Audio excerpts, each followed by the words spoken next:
Boa noite, tudo bem? Eu vou apresentar o trabalho sobre relação de força e velocidade no salto vertical. Foi disponibilizado entre dois métodos, sendo o de salto vertical, duas opções, salto vertical e a corrida horizontal, o sprint. Eu escolhi o salto vertical. O que eu fiz? Fiz uma análise do perfil mecânico por meio de saltos verticais com as cargas externas. O que são as cargas externas? É a barra acima do indivíduo, sendo colocado mais os pesos. Esse protocolo foi com base em Samozino e Morim, entre outros colaboradores também que tem.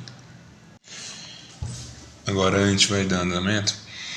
Nas informações sobre o método, eu coloquei os dados do indivíduo antes do salto, que ele pesa 79 quilos, tem 1,70 m, o comprimento do seu membro inferior, que é a medida da crista ilíaca anterior posterior até o pé, isso daí é feito deitado, em que o pé dele consiga ficar em flexão plantar máxima, que é assim que ele vai estar na hora do salto, quando saltar, deu 1,10 m. Eu peguei também a sua altura inicial de flexão antes do salto.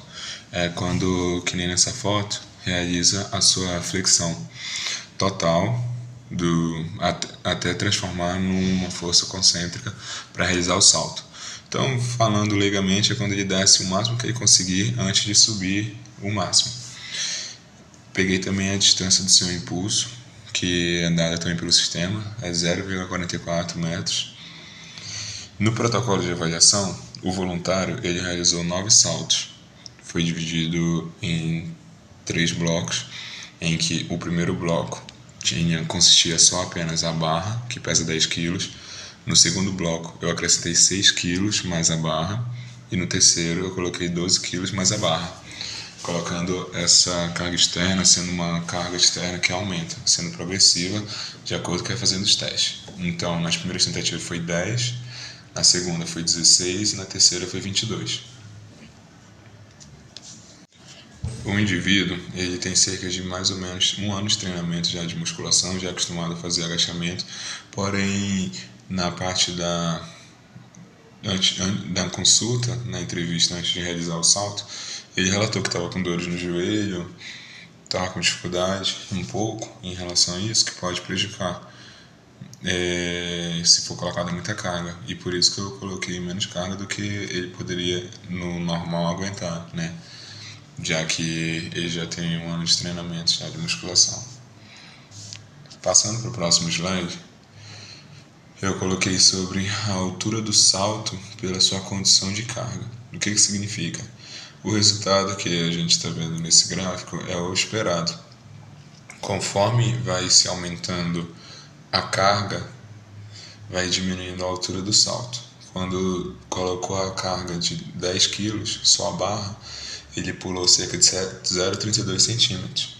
Na outra, com 16 kg, ele diminuiu já. E na outra de 22 kg, ele foi para 0,27. Foi um gráfico decrescente, como pode ver, em que a sua relação de força externa, perdão, a sua relação inversa de força e velocidade diminui, no qual a força sobre o indivíduo externa, ou seja, o peso, cresce, a velocidade e a altura diminui. Só foi utilizado como resultado, como eu falei anteriormente, os maiores saltos de cada teste. Então, por mais que ele tenha realizado 9 saltos, foi registrado o maior salto de cada bloco. Seguindo para o próximo slide, a gente vai ver sobre a sua relação de força e velocidade, adentrando mais. A gente consegue ver sobre esse gráfico a curva clássica de Hill. O que significa? Ele representa muito bem sobre a força e velocidade, em que temos duas variáveis e essas duas variáveis ela representam uma relação inversa. À medida que a gente vê que aumenta a força sendo produzida pelo músculo, a velocidade da contração ela tende a diminuir. O que acontece? Quando a gente faz um agachamento muito pesado, vou colocar como exemplo, onde o peso a carga externa é muita, a gente consegue produzir muita força. Porém, o movimento ele é lento. Como pode ver aqui, a sua taxa foi de 1.508 newtons para 1.567 e depois 1.599, uma parte crescente. Assim, a velocidade média ela diminuiu. Foi de 1,25 metros por segundo para 1,21 e depois 1,15. Em contrapartida, quando a carga é muito leve, a gente consegue, ou muito leve mesmo, a gente consegue movimentar muito mais rápido, porém a gente produz menos força. É isso que eu quero mostrar nesse slide, em que mostra essa parte da relação inversa desses dois. Enquanto um atleta muito forte, ele pode produzir muita força, realizar um salto, produzir muita força, ele pode se movimentar de forma muito mais lenta, enquanto o outro pode ser muito veloz, mas incapaz de produzir altos níveis de força. A gente pode ver isso no salto. Colocando esses dois podem conseguir atingir uma altura igual ou semelhante. Porém, a gente consegue ver que vai diversificar o que muda no outro. O que eu estou falando? Um pode estar com a força baixa e a velocidade alta, e o outro força alta e velocidade baixa. Essa é a relação inversa de força que eu quero mostrar. Nesse próximo slide, a gente vai ter agora duas linhas, a linha preta, a linha azul e a linha rosa. A linha preta, ela representa o perfil força-velocidade do atleta. Ela foi dada com base nos três saltos os três maiores saltos em que o atleta fez com cargas diferentes. Na linha azul, ela representa o perfil que é meio que ótimo para movimentos de até 30 graus, como corrida, aceleração, mudança de direção. É uma referência. E a linha rosa é para movimentos verticais, como saltos verticais, entre outros. Essa linha rosa, então, é uma das mais importantes nesse teste, já que a gente está querendo ver salto vertical. Analisando o salto, mostra que no lado esquerdo, onde é a força máxima, mostra em que a linha preta está abaixo da azul e um pouco acima da rosa, significando que o meu indivíduo, o meu voluntário, ele está entre os dois perfis ideais. Na direita, lá embaixo, onde está a velocidade, mostra que ele está terminando antes da rosa e acima do azul, mostrando que o perfil também está entre os dois perfis ótimos. Mas aí quando vamos ver a frente do slide, vamos ver que aparece que está faltando velocidade, desenvolver velocidade. O que acontece é que o programa ele calcula matematicamente a inclinação da reta, não vendo só apenas o início e o final. Ele calcula toda a angulatura, o ângulo da reta, mostrando que não é que falta velocidade, está em déficit absurdo, e sim que se eu quiser aumentar mais o salto com o meu atleta, o meu indivíduo, o meu cliente, é mais vantajoso investir em exercícios que aumentem a velocidade da aplicação da força, e não apenas a força máxima. Agora, passando para o outro slide, a gente precisa falar agora sobre o porquê que a potência sozinha não basta. Quando a gente vai analisar um salto vertical, em que a gente acha que a pessoa está precisando de velocidade ou força, a gente não consegue verificar isso daí só nessa análise. A gente pensa que em um problema só. O que aconteceu? O Samozino e Morim, ele mostrou que dá para identificar nesse programa, nesse teste, os motivos do atleta não conseguir intensificar e evoluir no seu salto, na sua produção. Ele colocou dois exemplos em um de seus livros sobre salto vertical, em que existe um atleta A e o atleta B. O atleta A, como eu falei antes, ele tem uma alta produção de força, porém seu movimento é lento. E o atleta B, ele tem alta velocidade de movimento, porém baixa produção de força. Os dois conseguem fazer um desempenho semelhante, conseguem fazer um salto semelhante, porém ele tem seus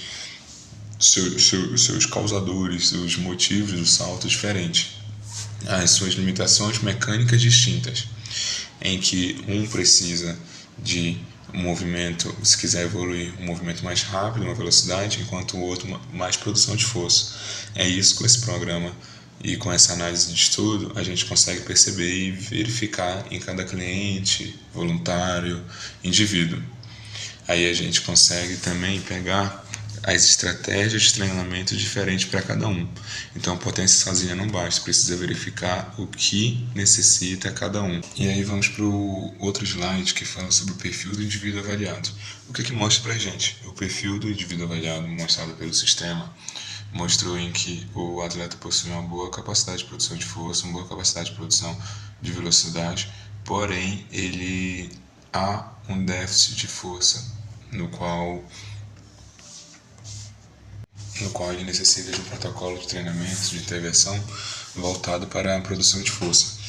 Como a gente consegue verificar, ele pode estar perto do perfil ideal dado por Samozino e Morim, porém há realmente uma necessidade de um treinamento voltado para a produção de força máxima. O que seria esse protocolo para essa prescrição de treinamento do nosso cliente, do nosso indivíduo? Isso a gente consegue ver no outro slide, em que há estratégias baseadas no perfil.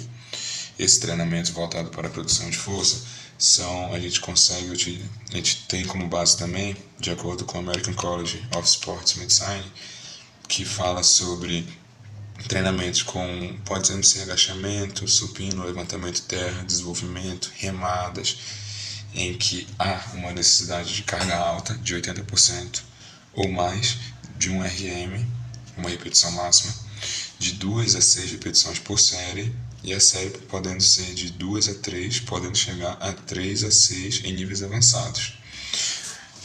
O artigo também nos mostra em que é necessário pelo menos de 2 a mais vezes sessões de treinamento por semana por grupo muscular, sendo seu descanso de 2 a 5 minutos entre as séries.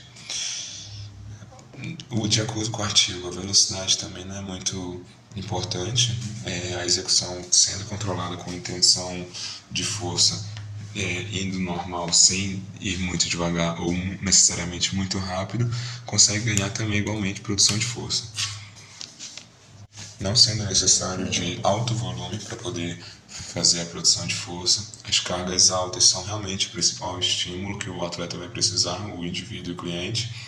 E os exercícios multiarticulares, de acordo com o artigo, também são melhores para essa produção de força, como agachamento, levantamento de terra, supino, desenvolvimento, remadas, barra fixa,